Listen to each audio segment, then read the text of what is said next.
ห้องเลขาคณะบริหารงานพรรคแขวงจำปาสักตอนรับห้องรัฐมนตรี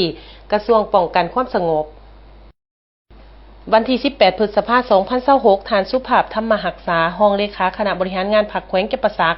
ได้ต้อนรับท่านพลตรีแอน อุ่นอนงนุชห้องรัฐมนตรีกระทรวงป้องกันความสงบพร้อมคณะเขาพบปะเยี่ยมยามในโอกาสที่เดินทางมาเคลื่อนไหวเวียกงานวิสาเฉพาะอยู่แขวงจำปาสักการต้อนรับดังกล่าวได้จัดขึ้นอยู่ห้องรับแขกของว่าการแขวงโอกาสนี้ท่านพลตรีแอน อุ่นอนงนุชห้องรัฐมนตรีกระทรวงป้องกันความสงบได้แจ้งจุดประสงค์ที่มาเคลื่อนไหวเวียกงานอยู่แขวงจำปาสักครั้งนี้ก็เพื่อมาเคลื่อนไหวสุกอยู่เวียกงานวิสาเฉพาะและร่วมเฮ็ดเวียกกับการนำกองบัญชาการป้องกันความสงบแขวง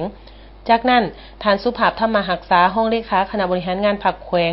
ก็ได้รายงานสภาพการนำภาษีนำการเคลื่อนไหวปฏิบัติหน้าที่ของกำลังป้องกันความสงบภายในแขวงสภาพปรากฏการณ์ย่อท่อบางด่านภายในแขวงและวิธีการแก้ไขให้ห้องรัฐมนตรีกระทรวงป้องกันความสงบรับทราบโดยสังเขปในตอนท้ายท่านพลตรีแอน อุ่นอนงนุช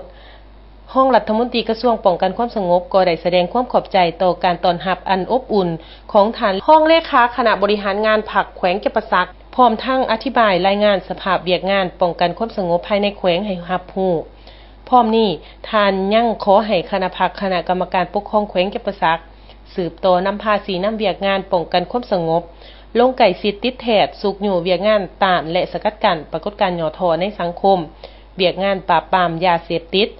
พันกับการจัดตั้งปฏิบัติวาระแห่งชาติสุกอยู่กวดกาคืนการหันกำลังป้องกันความสงบลงก่อสร้างหากฐานตามสายตั้งและสุกอยู่ปรับปรุงกำลังป้องกันความสงบตาแสงภายในแขวงเพื่อเฮ็ดให้กำลังป้องกันความสงบเคลื่อนไหวตามภาระบทบาทของกำลังเป็นเสนาธิการให้แก่ขันเทิงอย่างเป็นปกติในการรักษาความสงบด้านการเมืองความเป็นระเบียบเรียบร้อยของสังคมให้สมกับคำว่าเป็นกำลังที่มาจากประชาชนโดยประชาชนและเพื่อรับใช้สิทธิผลประโยชน์ของประชาชน